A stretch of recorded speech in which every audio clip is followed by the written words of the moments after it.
Boa noite. Boa noite. Mais de 15 mil famílias brasileiras em luto.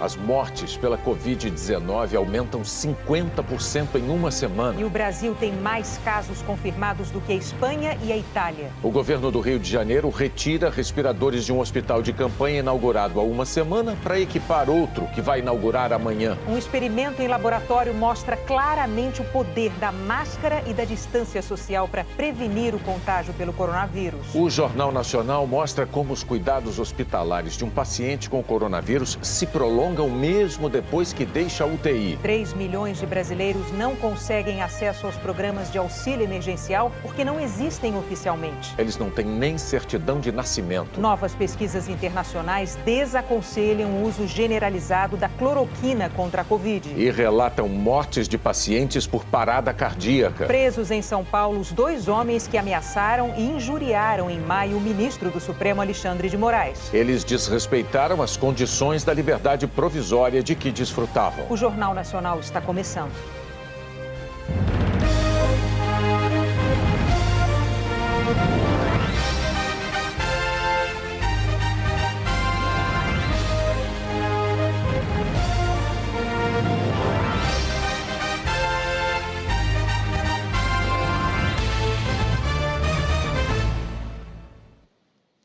Os números oficiais da pandemia no Brasil voltaram a exibir com crueza uma tragédia da saúde pública no Brasil.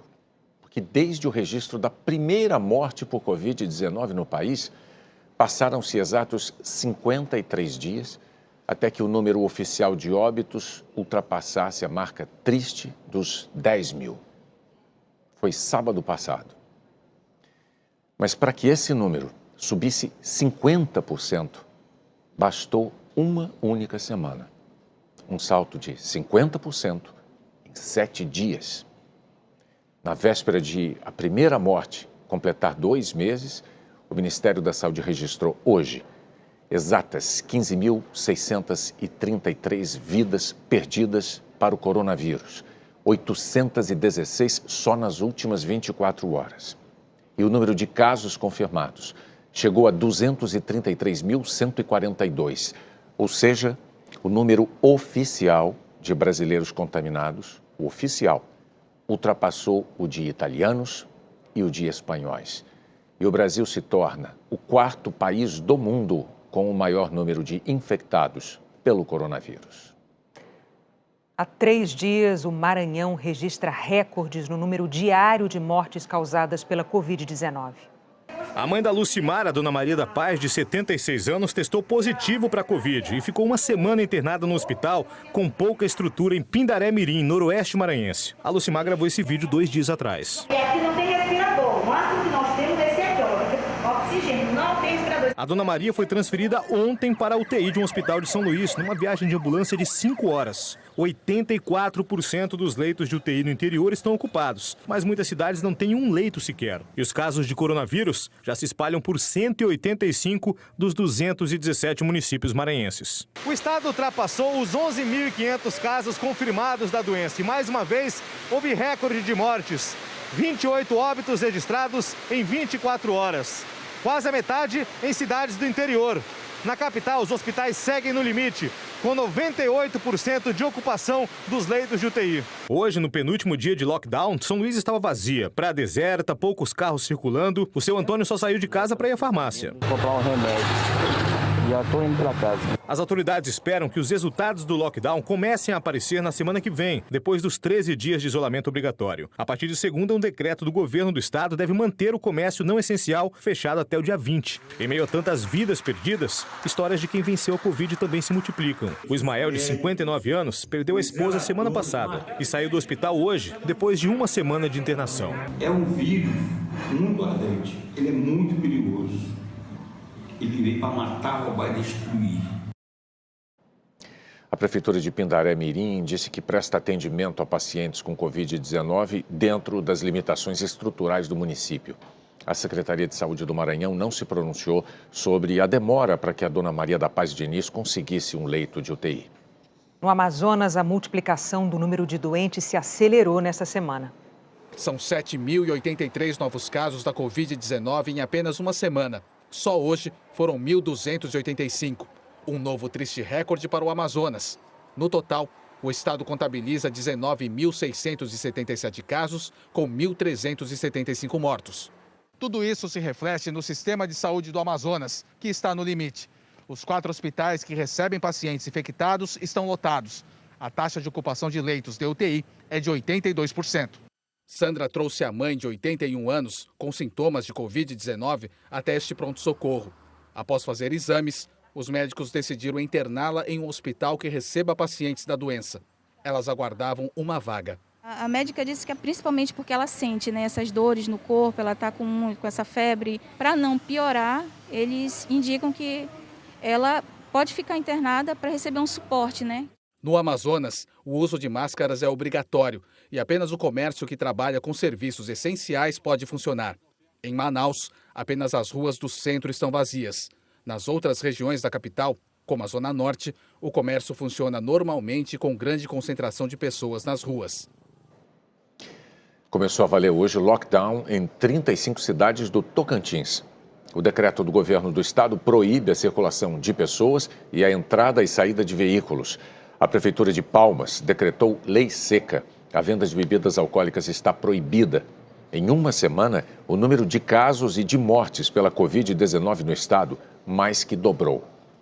Medidas mais rígidas para a circulação de pessoas também entraram em vigor hoje em cidades da região metropolitana do Recife. A praia de Boa Viagem, no Recife, com outra cara. A área histórica de Olinda também, pouquíssimo movimento. Cenário diferente de outros bairros da cidade. Em Camaragibe, a feira livre estava cheia.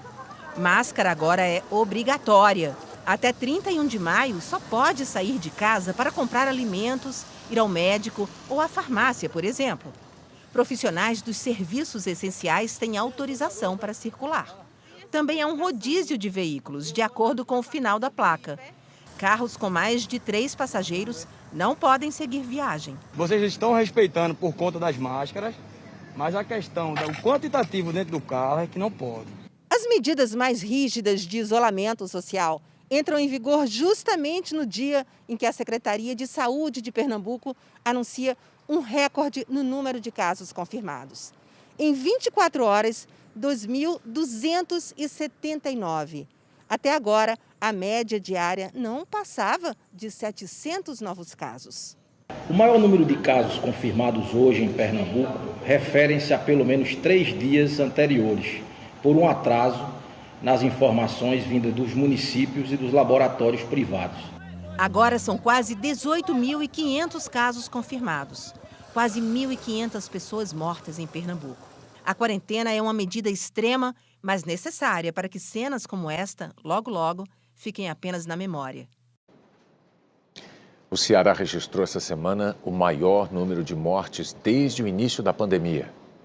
Francisco tem vários sintomas de Covid-19, mas mesmo assim não conseguiu ser atendido e nem confirmar o diagnóstico. Procurei aqui o posto de saúde perto de onde eu moro. Lá não tive atendimento. E na UPA também não tem atendimento. Os postos de saúde e as unidades de pronto atendimento são a porta de entrada dos pacientes com suspeita de Covid-19 na rede de saúde. Mas em Fortaleza, as UPAs estão lotadas. A cidade entrou neste sábado na segunda semana de lockdown. O objetivo é conter o avanço do coronavírus e reduzir a pressão sobre o sistema de saúde. Nos hospitais públicos e privados da capital, a taxa de ocupação nas UTIs para pacientes com Covid-19 ultrapassa os 90%. O Ceará já tem mais de 23 mil casos confirmados da doença e 1.614 mortes. Esta é a semana com o maior número de vítimas confirmadas por Covid-19 aqui no Ceará. De sábado passado para cá, foram quase 600 mortes, uma a cada 20 minutos. Dona Luísa Caldas, de 73 anos, e o pai dela estão entre as vítimas. Seu João Caldas tinha 94 anos e nem teve tempo de ser levado para um hospital. 2 gerações da mesma família que perderam a luta para a doença. Foram 2 perdas irreparáveis para a Covid-19 em poucos dias. Minhas referências que vão embora e fica apenas a saudade. O governo do Pará prorrogou por mais uma semana o lockdown em Belém e mais 9 cidades. Equipes da Prefeitura de Belém passaram o sábado fiscalizando o cumprimento do lockdown, principalmente nas regiões de feiras livres, onde há mais aglomeração. Desde o início do bloqueio total, mais de 1.500 pessoas foram multadas por não comprovar a necessidade de estar nas ruas. O lockdown em Belém e outros 9 municípios paraenses terminaria no próximo domingo, mas o governo prorrogou a medida por mais uma semana, até o dia 24 de maio. Ontem, a taxa de isolamento em Belém ficou em 52%, bem abaixo do índice recomendado. O Pará tem mais de 13 mil casos confirmados e 1.200 mortes pela Covid. Um levantamento do G1, com dados das secretarias de saúde, revela que Belém e outras 2 cidades paraenses estão entre os 20 municípios brasileiros com as maiores taxas de mortalidade pela Covid-19. No interior do estado, a doença está avançando. 68 médicos de Altamira, no sudoeste do estado, assinaram uma carta alertando para o risco de colapso no sistema de saúde. Breves, na Ilha do Marajó, registra 43 mortes e mais de 300 casos. Seu Olavo, de 66 anos, está internado no hospital de campanha. A família disse que o quadro dele se agravou, mas não consegue um leito de UTI. Fizemos de tudo, conseguimos uma ordem judicial, mas até agora nada foi feito. A única coisa que estamos pedindo é o direito do nosso pai de lutar pela vida dele. Agora à noite, a Secretaria de Saúde do Pará informou que o seu Olavo foi transferido para um leito de UTI. Profissionais de saúde do Hospital de Campanha do Maracanã, no Rio, denunciaram que 20 respiradores foram retirados e levados para outro hospital do estado que vai ser inaugurado amanhã. Funcionários contam que os 20 respiradores novos foram retirados do Hospital de Campanha do Maracanã ontem à tarde.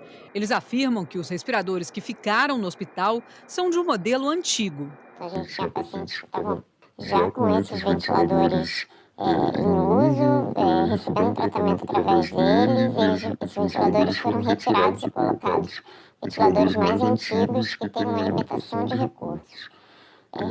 Isso foi feito apesar da nossa contestação. Os profissionais de saúde também dizem que parte dos respiradores não estava funcionando. Alguns não tinham sido testados, havia ventiladores muito antigos.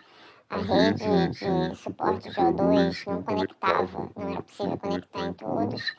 E a gente ficou muito desamparado ontem. O Hospital de Campanha do Maracanã foi inaugurado no dia 9 com 170 leitos, 80 de UTI. Segundo o governo do estado, 120 pacientes estão internados no hospital.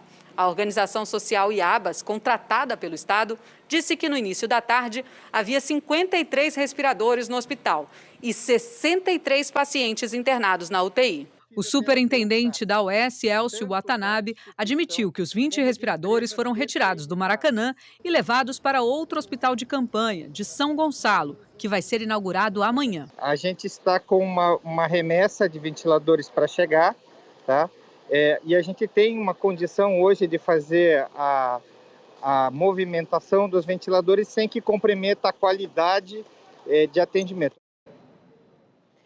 A seguir, um experimento em laboratório mostra como a máscara e o distanciamento social previnem um contágio. Milhões de brasileiros ficam sem acesso aos R$600 por não terem certidão de nascimento.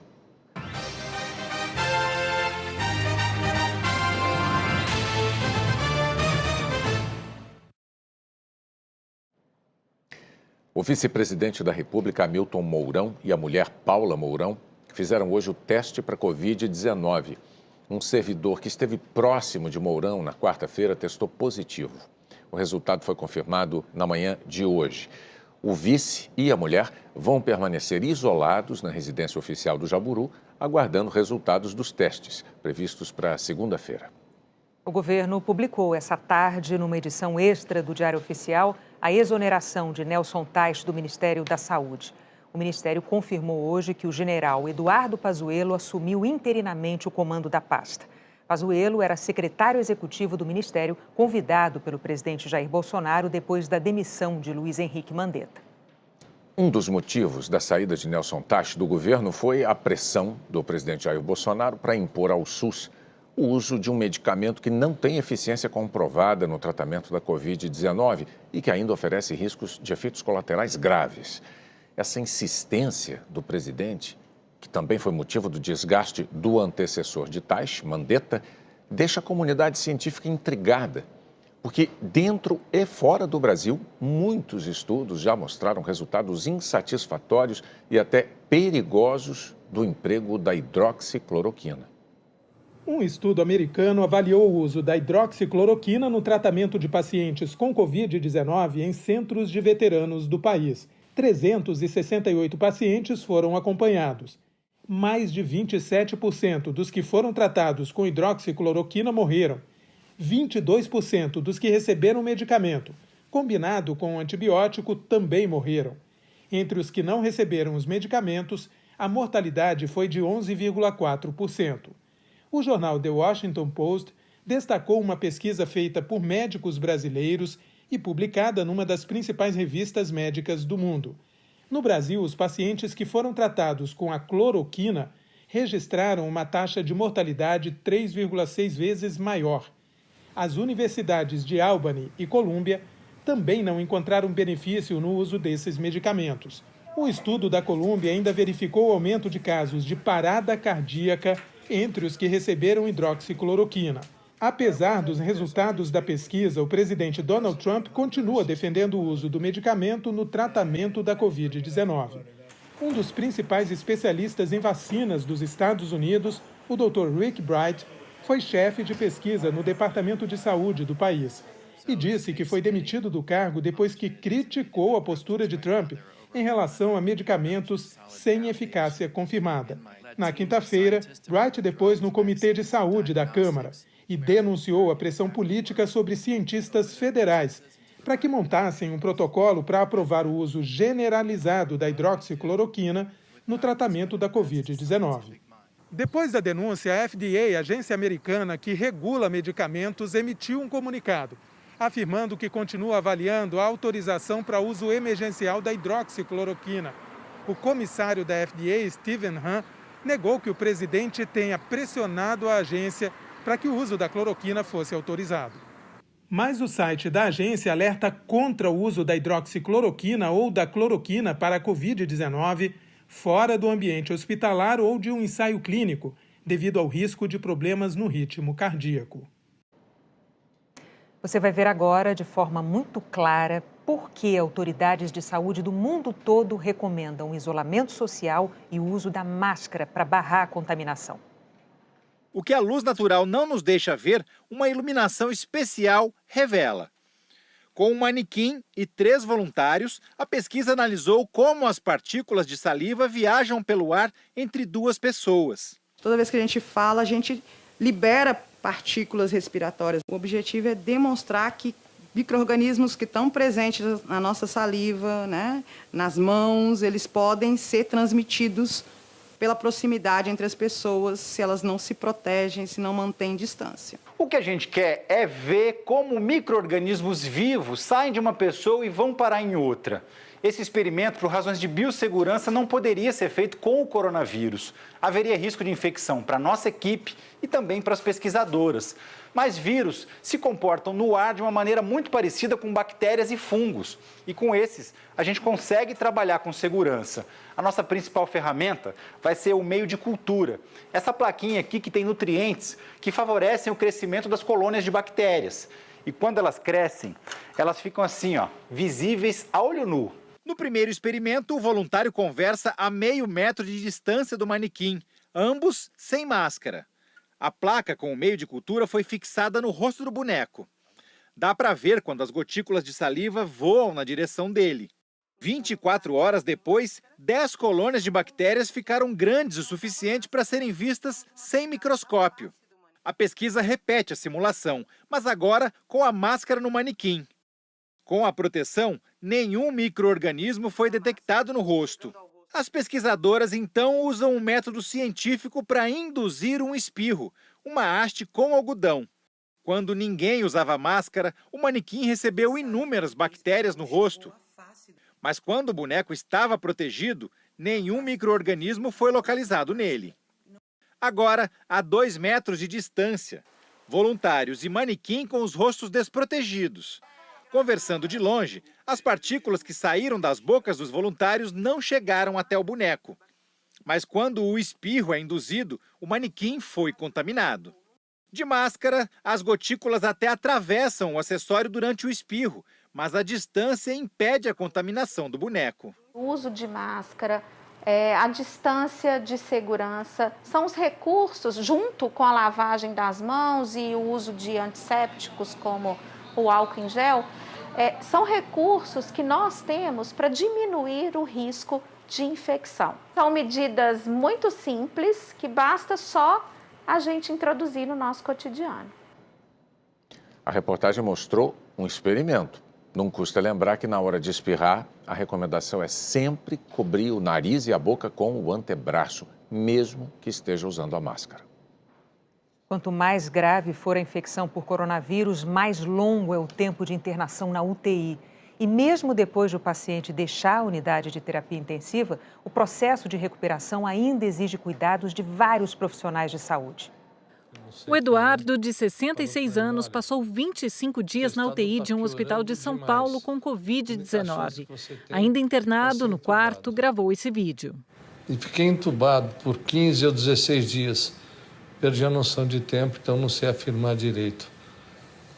E quando eu fui extubado, ainda fiquei mais um tempo na UTI. Os pacientes com Covid-19 precisam ir para a UTI quando a função respiratória se agrava. E na terapia intensiva, novas complicações podem aparecer.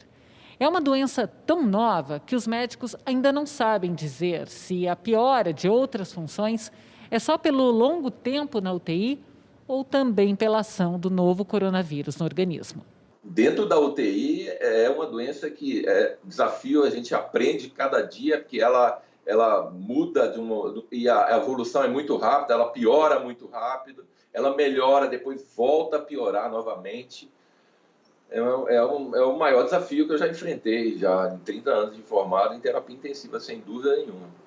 Segundo o Ministério da Saúde, aqui no Brasil, os doentes graves com Covid-19 ficam, em média, de 14 a 21 dias internados. Na UTI, os pacientes são monitorados 24 horas. O problema principal é a imobilidade prolongada. E com a consequência é a perda de força muscular, né, a desnutrição o quadro infeccioso, né, que consome o paciente. Né? Esse paciente, quando ele é estubado, né, a gente fala estubado, ele sai da ventilação mecânica, ele tem que reaprender até a comer. É aí que entra o trabalho de uma equipe multidisciplinar focada nesse processo de recuperação, ainda dentro do hospital. Representa mais dias internado e mais profissionais envolvidos no processo. O paciente que acaba ficando muitos dias deitado no leito, você colocar o paciente sentar à beira-leito, colocar ele numa poltrona, a gente tem equipamentos dispositivos que acabam mobilizando esse paciente para fora do leito, é fundamental no processo de recuperação. É um enfermeiro, técnico de enfermagem para as medicações, nós como fisioterapeutas para esse processo de reabilitação junto com a terapeuta ocupacional, a fonoaudiologia que faz esse trabalho todo de deglutição, da volta da fala, né? A equipe da nutrição que faz ajuste da alimentação do paciente, a psicologia, né? A equipe de psicólogos também, e além da equipe médica, né? Que faz todo o trabalho fundamental. Eduardo teve alta e vai atrás da vida que tinha antes, mas a recuperação continua em casa. Demora pelo menos um mês. Dona Vani enfrentou 42 dias de hospital, 28 na UTI.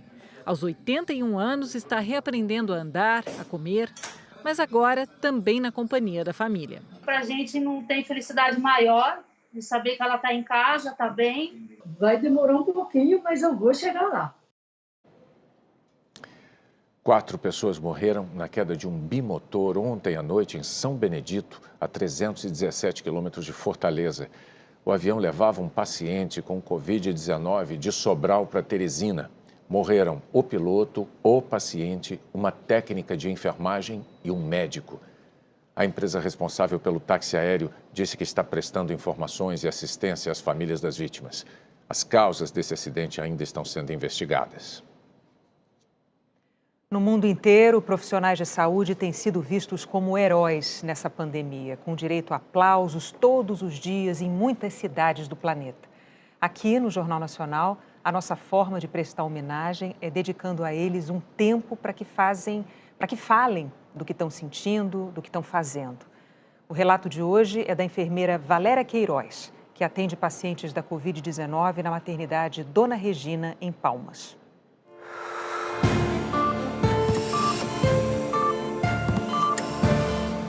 As nossas dificuldades aqui no momento de pandemia são grandes. A falta de equipamento de proteção individual, a falta de um treinamento, de uma conversa clara com os profissionais e a angústia de ver os pacientes que chegam aqui com a gente, as mães parindo sozinha, os pais e a família com vontade de ver o bebê.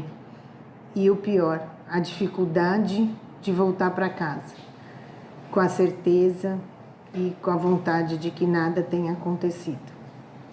O mais importante é a gente estar com quem a gente ama. Então, fiquem em casa por vocês e por nós, por favor. Os secretários estaduais de Fazenda pediram ao presidente Jair Bolsonaro a sanção imediata do projeto de socorro aos estados. Numa carta, eles alertam que o texto aprovado pelo Congresso espera a sanção presidencial desde o dia 7. O projeto destina 60 bilhões de reais aos estados e municípios para compensar perdas de receita e auxiliar no combate ao novo coronavírus. Os secretários afirmam que há urgência para salvar vidas e que precisam do recurso aprovado para prestar assistência com responsabilidade e dignidade aos cidadãos. O Palácio do Planalto não quis se manifestar sobre a carta. Entre os brasileiros que precisam urgentemente de ajuda financeira, existem milhões que não têm como receber. Oficialmente, eles não existem. Camila, você já foi à escola? Não, nunca pude ir para a escola. Serviços de saúde, você tem acesso? Também não. Algum documento você tem? Nada, nenhum. Você tem alguma prova de que você existe? Não, só de boca. Camila não pode provar quem é. Ela tenta tirar a certidão de nascimento há 2 anos. Não consegue porque a mãe dela também não foi registrada. Meu sonho é poder trabalhar, é poder ir para a escola, é poder existir para a sociedade. Milhões de brasileiros não foram registrados quando nasceram. Sem certidão de nascimento, não têm carteira de identidade e CPF. Também não têm acesso aos serviços públicos, como saúde e educação, e nem aos programas de assistência do governo. O último dado do IBGE é de 2015. Calculou que 3 milhões de pessoas viviam nessa situação. Aos 29 anos, Cleiton luta há 10 para existir. E agora também quer ter o nome na certidão de nascimento do filho. Ele está registrado, mas sem o meu nome. Eu preciso dessa do minha certidão de nascimento para me pôr o meu nome na certidão do meu filho. A Johanna tenta um registro de nascimento tardio desde 2015. Ela nunca foi à escola e não consegue se consultar no SUS. Também não pode receber o auxílio emergencial de R$ 600 do governo federal. Devido a ter 3 filhos de menor, né? Às vezes as crianças pedem alguma coisa, não tem. Dentro de casa falta. Então, assim, muitas coisas iria me ajudar. Porque eu tenho um comérciozinho e, assim, eu vivo da ajuda das pessoas, entendeu? Eles são realmente não cidadãos, eles passam à margem de qualquer tipo de ação do Estado. Não tem um registro básico que é a certidão de nascimento. E isso é o começo de uma trajetória. Esse sujeito vai ser informal a vida toda, vai ser desprotegido a vida toda, o que numa situação de pandemia é um risco de vida. Tenho garra, eu tenho coragem, mas é difícil, porque quando você chega lá na frente, você recebe um não, porque você não tem o seu documento. Todos os brasileiros que apareceram na reportagem tentam provar na justiça que existem. No Rio, a Secretaria de Estado de Desenvolvimento Social e Direitos Humanos realiza ações para tentar erradicar a falta de registro de nascimento e dar acesso à documentação básica. Esse é um momento em que o país precisa de toda e qualquer ajuda. E muitas empresas e empresários estão engajados nesse esforço solidário.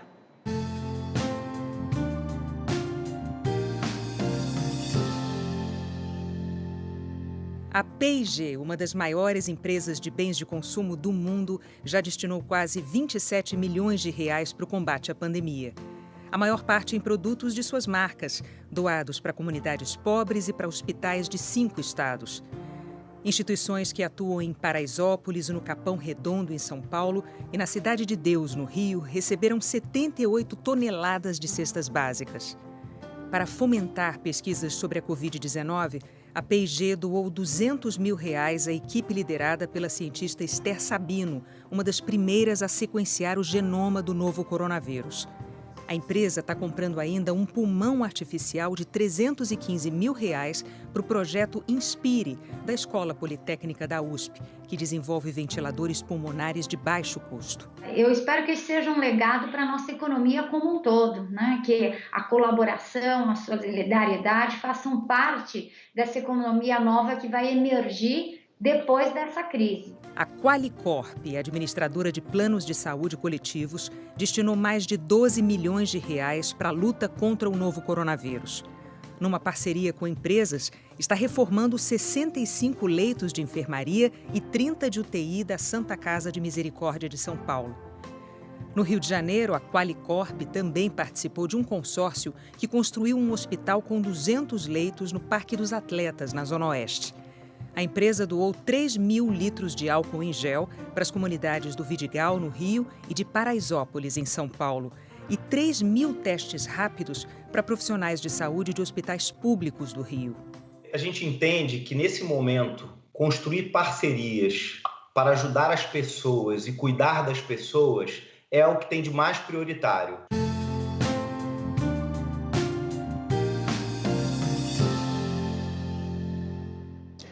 A seguir, a prisão de 2 homens que ameaçaram o ministro do Supremo, Alexandre de Moraes. O presidente Jair Bolsonaro nomeia integrantes do Centrão para cargos no governo.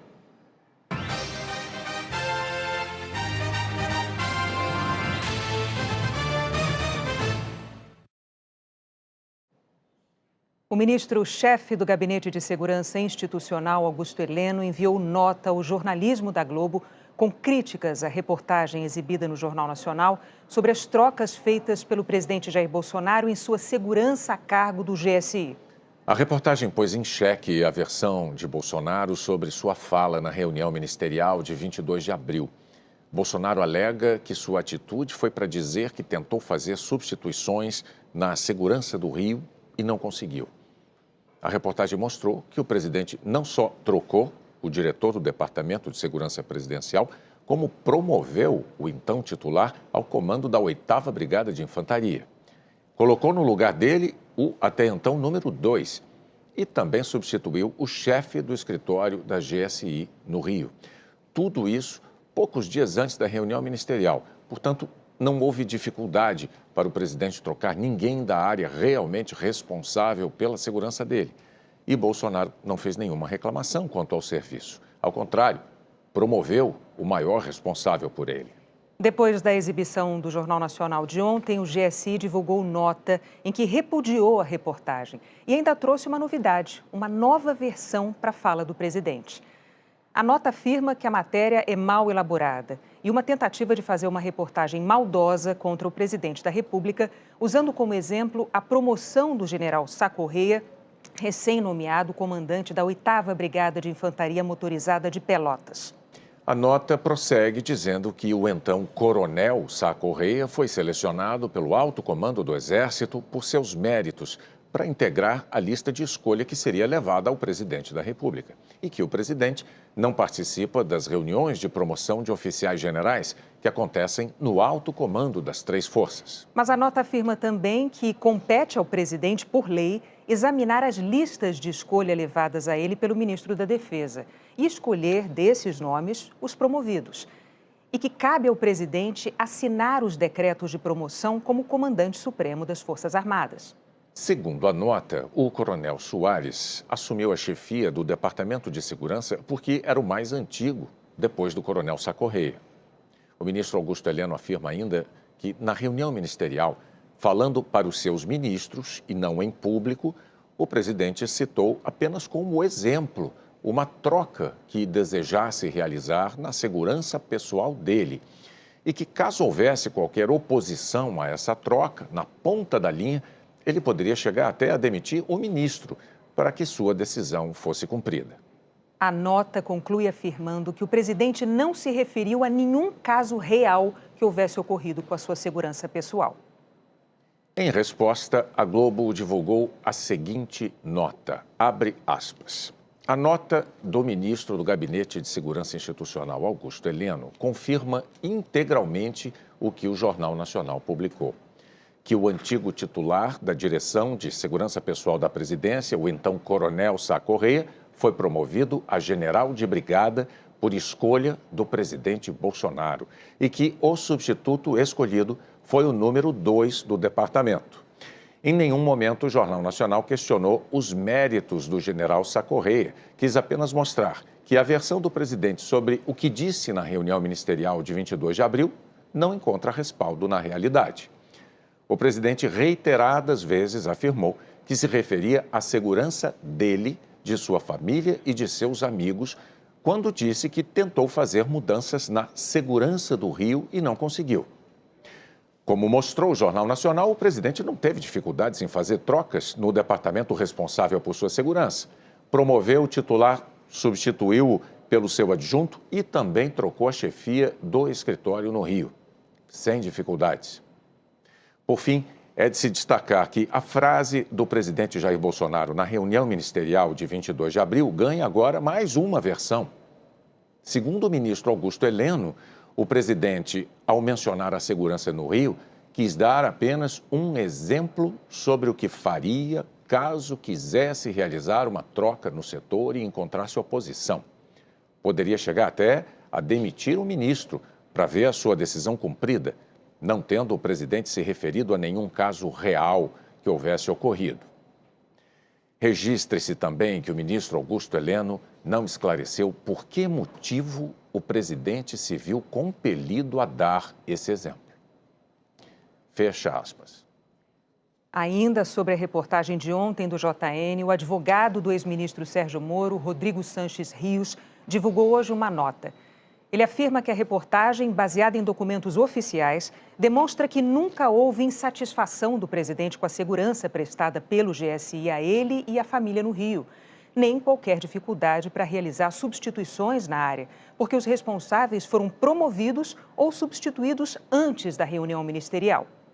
A defesa de Sérgio Moro afirma que a conclusão inevitável é que a manifestação do presidente na reunião de que precisaria interferir na segurança do Rio e, se necessário, trocar o chefe ou o ministro para evitar prejuízos a familiares e amigos, dizia mesmo respeito à superintendência da Polícia Federal no Rio de Janeiro, ao diretor-geral da PF e ao ministro da Justiça, que foram todos substituídos nos dias seguintes. E a nota do advogado de Sérgio Moro conclui, abre aspas, tais declarações verbais devem ser associadas à mensagem enviada pelo senhor presidente ao ministro da Justiça no dia 23 de abril, de que também um inquérito sobre fake news no STF e que se aproximava a deputados vinculados ao presidente seria mais um motivo para a troca na direção da Polícia Federal.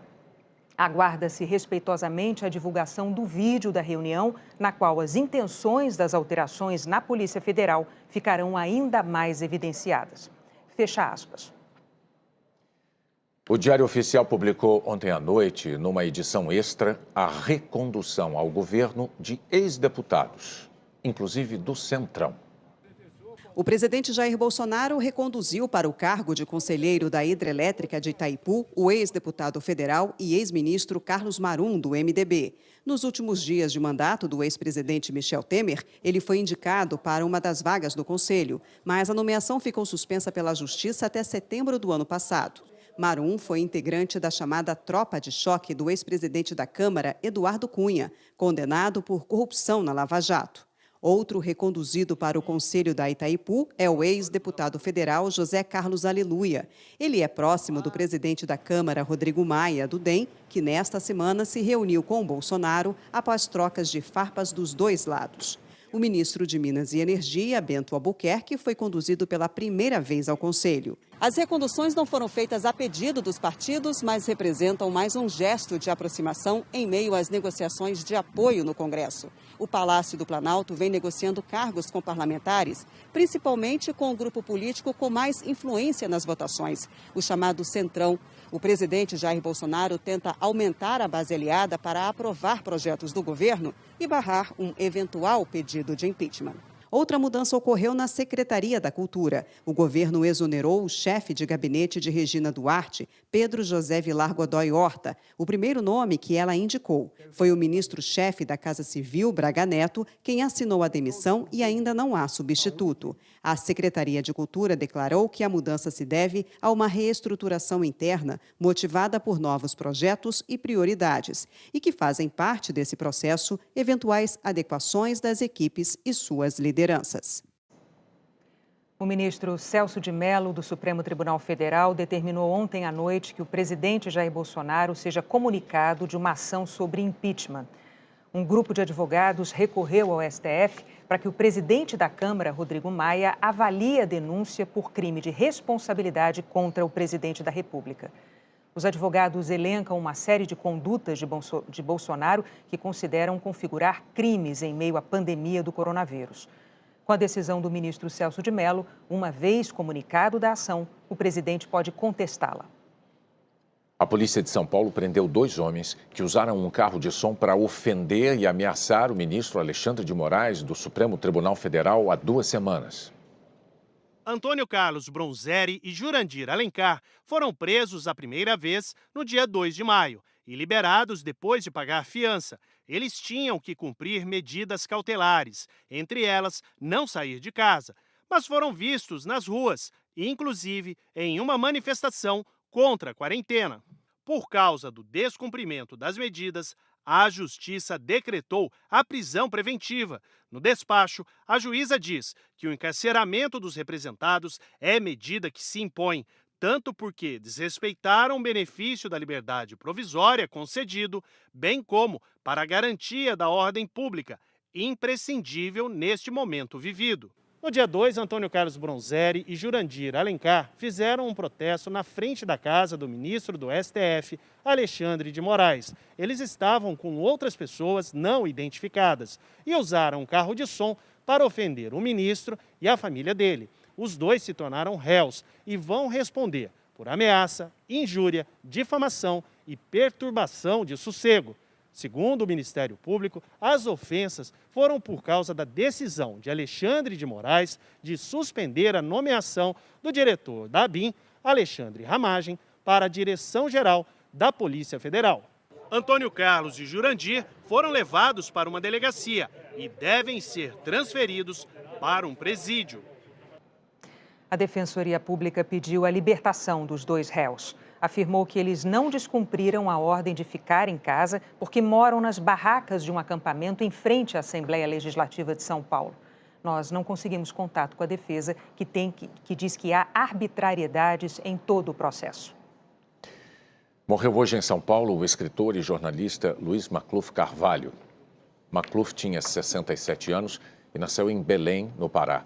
Formou-se em Direito e trabalhou como jornalista nos jornais O Estado de São Paulo, Folha de São Paulo, Jornal da Tarde, Jornal do Brasil e nas revistas Piauí e Época.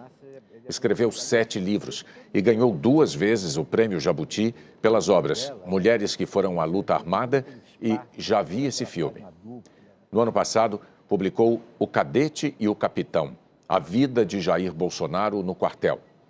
O jornalista Luiz Macluf Carvalho combatia um câncer de pulmão. Hora de saber a previsão do tempo para esse domingo em todo o país. Boa noite, Anne. O que você destaca?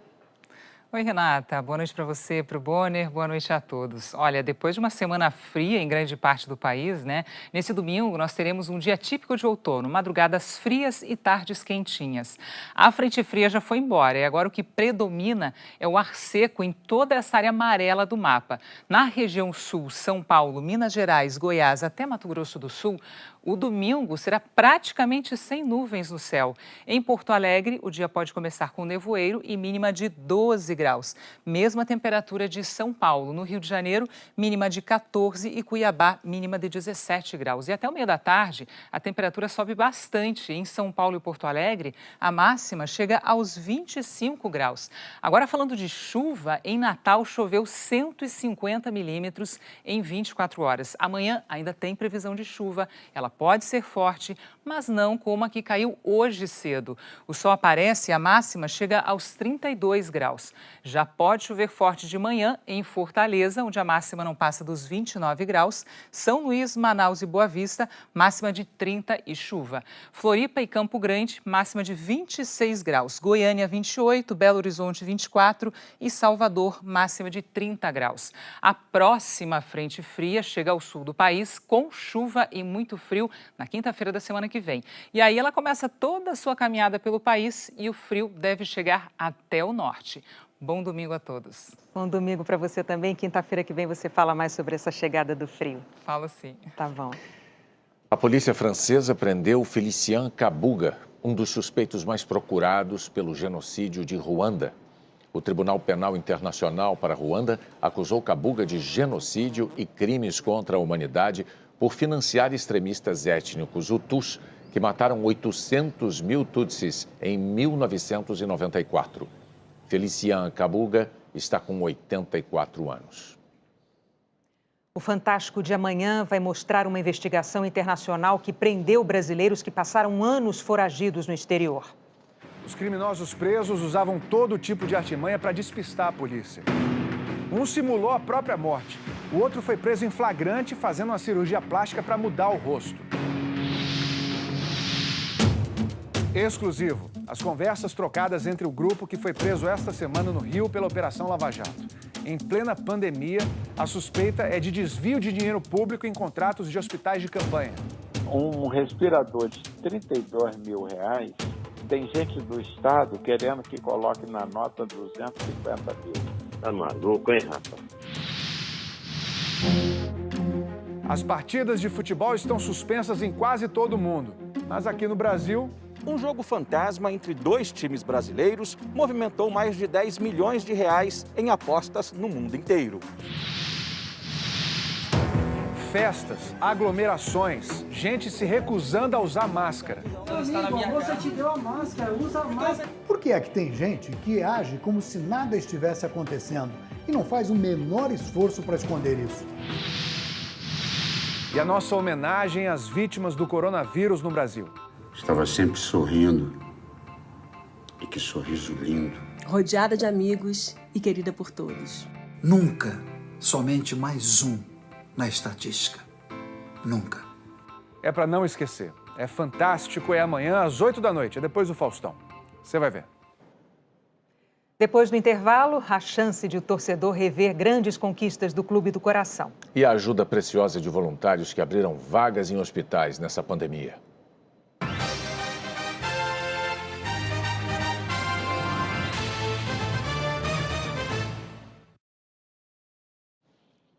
O primeiro grande evento de esporte a voltar desde o início da pandemia foi o UFC.